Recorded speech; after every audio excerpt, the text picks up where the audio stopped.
Selamat datang di channel Omatase Operasi Mau Tahu Sejarah. Pada episode kali ini, kita akan disuguhkan bagaimana peradaban paling tua yang tercatat dalam sejarah memulai peradabannya dan memberikan warisan yang menjadi tonggak pemikiran bagi bangsa-bangsa setelahnya. Bagian 1. Awal peradaban di tanah di antara sungai.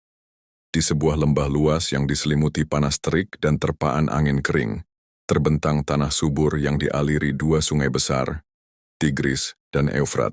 Disinilah, ribuan tahun lalu, lahir peradaban yang kelak dikenal dunia dengan nama Mesopotamia.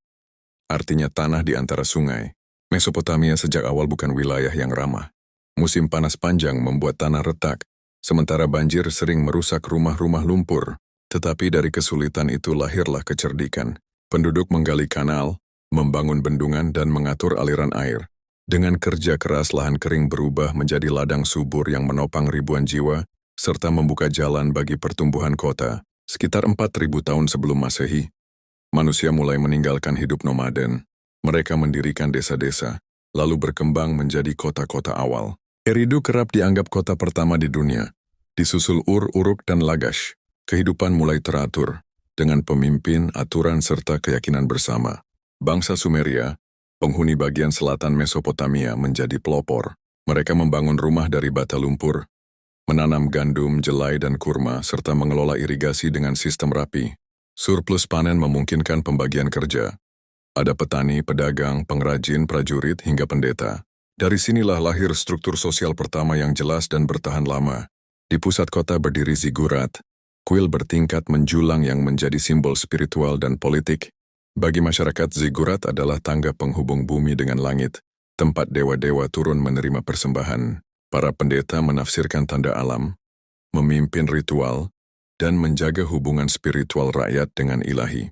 Penemuan terbesar bangsa Sumeria adalah tulisan cuneiform. Awalnya berupa gambar sederhana, lalu berkembang menjadi simbol rumit di atas lempengan tanah liat. Dengan tulisan mereka mencatat panen, perdagangan, hukum, doa, dan kisah epik. Inovasi ini membuat ilmu dan tradisi bisa diwariskan lintas generasi, memperkuat identitas kolektif. Kota Uruk mencapai populasi puluhan ribu jiwa, luar biasa besar untuk zamannya, dan dianggap sebagai metropolis pertama di dunia. Temboknya kokoh, pasarnya ramai, dan kuilnya menjulang megah, gambaran nyata kemajuan Sumeria. Walau demikian, kehidupan sehari-hari tetap sederhana. Petani bekerja sejak pagi di ladang, pengrajin membuat perhiasan dan tembikar, pedagang membawa barang ke pasar atau berlayar ke Teluk Persia menukar gandum dan wol dengan logam, batu, atau kayu dari negeri jauh. Pendeta memegang peranan penting. Mereka bukan hanya pemimpin ritual tetapi juga penasihat raja, pencatat panen, dan pengatur kalender. Dewa-dewa mereka mencerminkan alam. Enlil dewa angin, Enki dewa air dan kebijaksanaan, serta Inanna dewi cinta dan perang. Hidup manusia diyakini sepenuhnya bergantung pada kehendak dewa. Masyarakat terbagi dalam lapisan. Di puncak ada raja sebagai pemimpin politik sekaligus pelindung spiritual. Di bawahnya bangsawan dan pendeta. Lalu prajurit, pedagang, pengrajin, dan petani. Paling bawah adalah budak, biasanya tawanan perang. Meski tidak setara, semua kelompok berperan menjaga kota tetap hidup. Selain itu, bangsa Sumeria juga menemukan roda, yang merevolusi transportasi. Kereta sederhana ditarik keledai membantu mengangkut hasil panen. Mereka mengembangkan musik dengan harpa dan kecapi, serta tradisi lisan yang kemudian dituliskan. Hukum adat pun mulai dirumuskan menjadi cikal bakal aturan tertulis yang kelak berkembang di Babilonia. Keberhasilan bangsa Sumeria dalam membangun kota, menulis dan mengatur pemerintahan menjadikan Mesopotamia sebagai cradle of civilization, tempat lahirnya peradaban. Dari fondasi ini, bangsa-bangsa setelahnya seperti Akkadia, Babilonia, dan Assyria membangun kekuasaan lebih luas. Mesopotamia awal bukan sekadar kisah pertanian dan kota. Ia adalah kisah mimpi manusia menaklukkan alam sekaligus mencari makna hidupnya. Di tanah keras itu, manusia membuktikan bahwa dengan kerjasama, kecerdikan, dan keberanian, mereka mampu melahirkan sebuah peradaban yang dikenang sepanjang masa. Bagian 2, Kota, Raja, dan Dewa. Ketika kota-kota di Mesopotamia semakin besar dan ramai, muncul pula kebutuhan akan pemimpin yang mampu mengatur kehidupan bersama. Dari sinilah lahir peran raja, sosok yang bukan hanya penguasa politik, tetapi juga wakil para dewa di bumi. Dalam pandangan masyarakat, raja dipilih dan dilindungi oleh ilahi. Tanpa restu dewa, tak ada kota yang bisa bertahan. Setiap kota memiliki dewa pelindungnya. Uruk menjadikan Inanna, Dewi Cinta dan Perang, sebagai pelindung utama. Nippur dihormati sebagai kota suci Enlil, dewa angin dan otoritas kosmik. Sementara Eridu, kota paling awal, berada di bawah perlindungan Enki, dewa air dan kebijaksanaan. Hubungan kota dengan dewa pelindungnya begitu erat, sehingga identitas masyarakat melekat pada kuil dan ritual mereka. Di tengah kota selalu berdiri kuil megah berbentuk zigurat. Bagi penduduk, zigurat adalah jembatan kosmik, tempat roh manusia bisa menjangkau langit. Pendeta yang melayani di sana bukan sekadar pemuka agama, melainkan juga pejabat negara. Mereka mengatur jadwal upacara, menafsirkan tanda langit, mengelola hasil panen untuk persembahan, bahkan ikut menentukan kebijakan politik. Salah satu kisah terkenal dari masa ini adalah legenda Gilgamesh, Raja Uruk. Ia digambarkan sebagai penguasa perkasa, 2/3 dewa dan 1/3 manusia. Kisahnya tertulis dalam epos Gilgamesh, karya sastra tertua yang kita miliki. Dalam cerita itu, Gilgamesh berpetualang bersama sahabatnya Enkidu, mencari arti hidup dan keabadian. Kisahnya bukan hanya dongeng kepahlawanan, melainkan juga refleksi batin masyarakat Mesopotamia tentang kefanaan manusia. Mesopotamia tidak pernah benar-benar damai. Kota-kota sering berperang satu sama lain untuk menguasai lahan subur atau jalur dagang. Sungai yang sama yang memberi kehidupan juga menjadi garis batas yang memicu persaingan.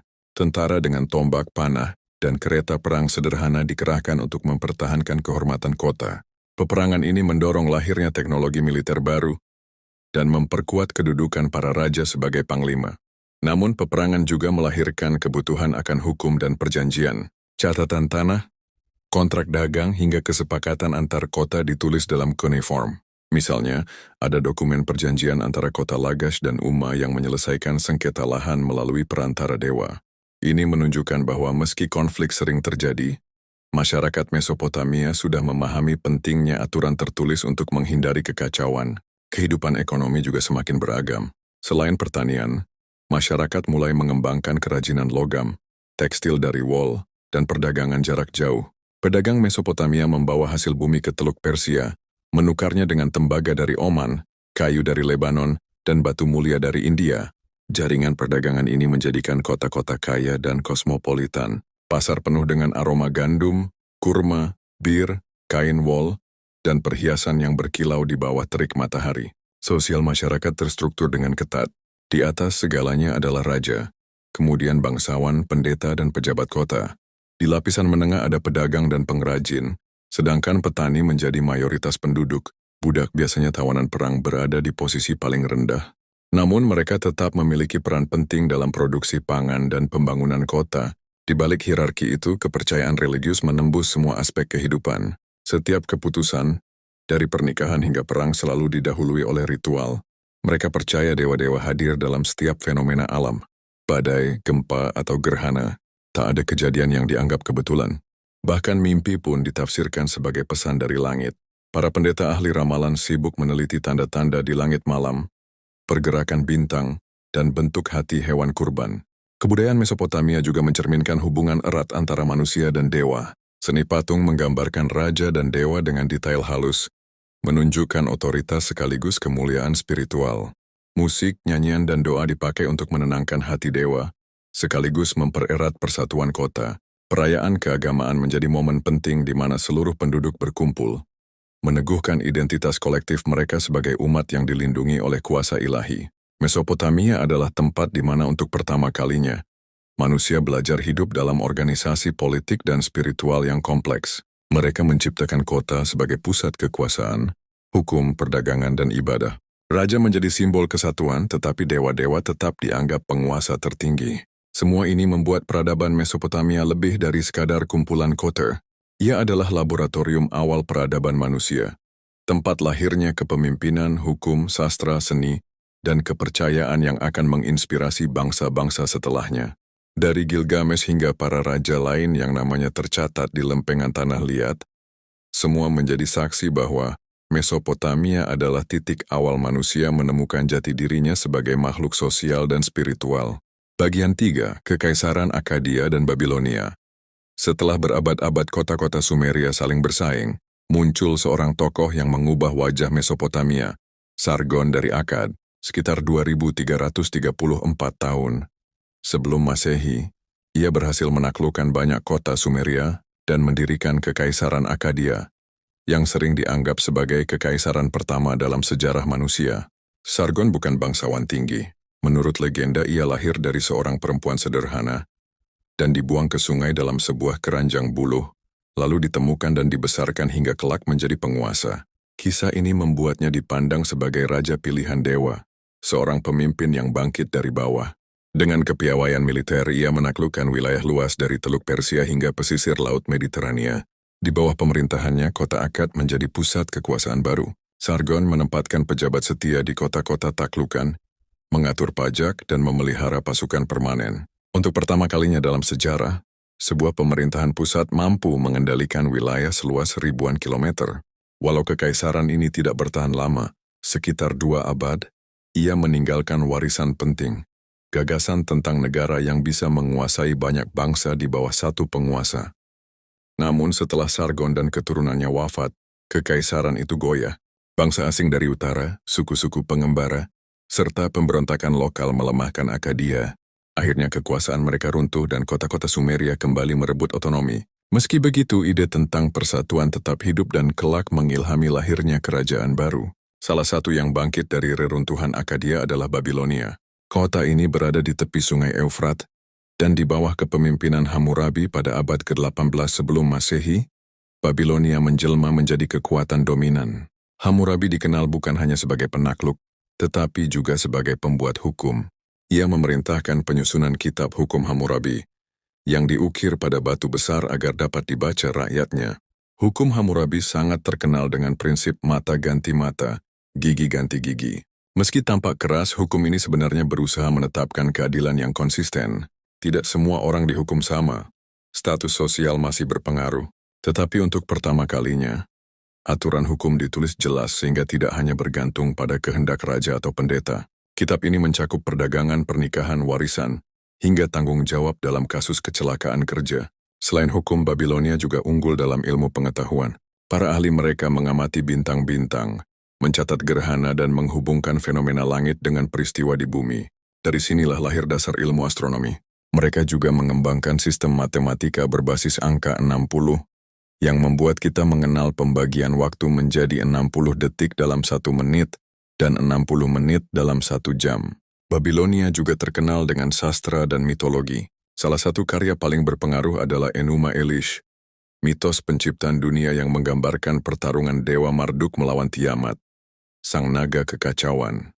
Kisah ini tidak hanya berfungsi sebagai cerita religius, tetapi juga sebagai legitimasi politik. Marduk dijadikan dewa utama Babilonia, dan raja dianggap sebagai wakilnya di bumi. Kota Babilonia sendiri berkembang menjadi pusat budaya dan perdagangan. Jalan-jalan dipenuhi pedagang dari berbagai negeri, membawa rempah, kain, kayu, dan logam. Sungai Eufrat menjadi jalur vital yang menghubungkan kota dengan daerah lain. Kehidupan sehari-hari masyarakat ditandai oleh pasar yang ramai, kuil yang penuh aktivitas, dan sekolah-sekolah di mana para juru tulis belajar menyalin kuniform. Namun kejayaan ini tidak berlangsung abadi. Setelah Hammurabi wafat, penerusnya tidak mampu mempertahankan kekuasaan yang luas. Serangan bangsa Kasid, Het, dan suku-suku lain melemahkan Babilonia. Kekuasaan berpindah tangan berkali-kali, tetapi warisan hukum, ilmu, dan mitologi tetap hidup. Kisah Akkadia dan Babilonia menunjukkan siklus klasik Mesopotamia. Kota-kota bangkit, membangun kejayaan, lalu runtuh, digantikan oleh kekuatan baru. Meski demikian, setiap kerajaan meninggalkan jejak penting. Akkadia memperkenalkan model kekaisaran, sementara Babilonia meninggalkan hukum tertulis dan tradisi ilmu pengetahuan yang akan memengaruhi bangsa lain, bahkan hingga Yunani dan Romawi berabad-abad kemudian.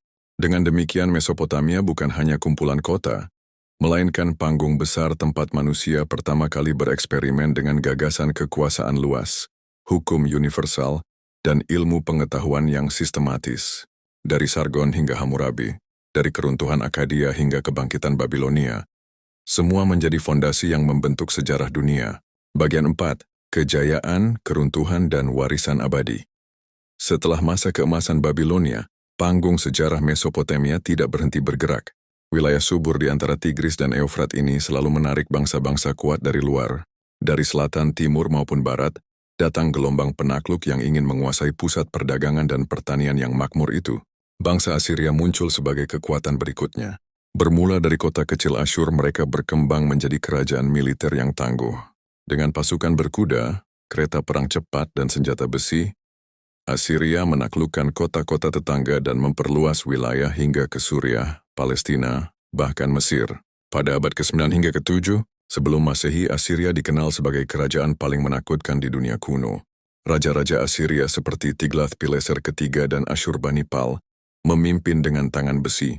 Mereka mendirikan ibu kota megah di Nineveh, membangun istana luas dengan relief yang menggambarkan kemenangan perang.